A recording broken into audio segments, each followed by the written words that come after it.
আলেমদের পক্ষে বলায় সাতপন্থীদের তোপের মুখে কে এই মুফতি রিয়াজুল ইসলাম। তিনি শিক্ষা জীবনের শুরুর দিকে কিছুকাল জেনারেল লাইনে পড়াশোনা করেছেন।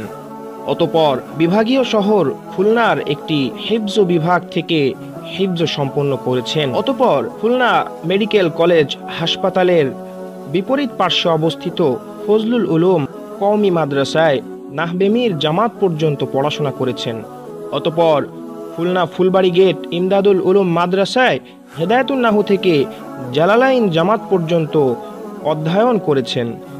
অতঃপর তিনি ঢাকা মোহাম্মদপুরে অবস্থিত বিখ্যাত মাদ্রাসা জামিয়াতুল উলুমিল ইসলামিয়ায় মিশকাত জামাত সম্পন্ন করেছেন। সেখানে তিনি তিরমিজি শরীফের বিশ্ববিখ্যাত সরা কিফায়াতুল মুক্তাদি এর লেখকের শিষ্যত্ব লাভে ধন্য হয়েছেন।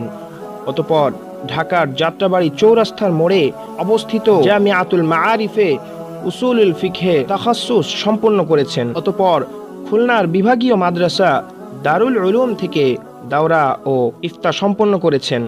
বর্তমানে তিনি বিভাগীয় শহর খুলনার একটি কওমি মাদ্রাসায় খেদমতে নিয়োজিত রয়েছেন।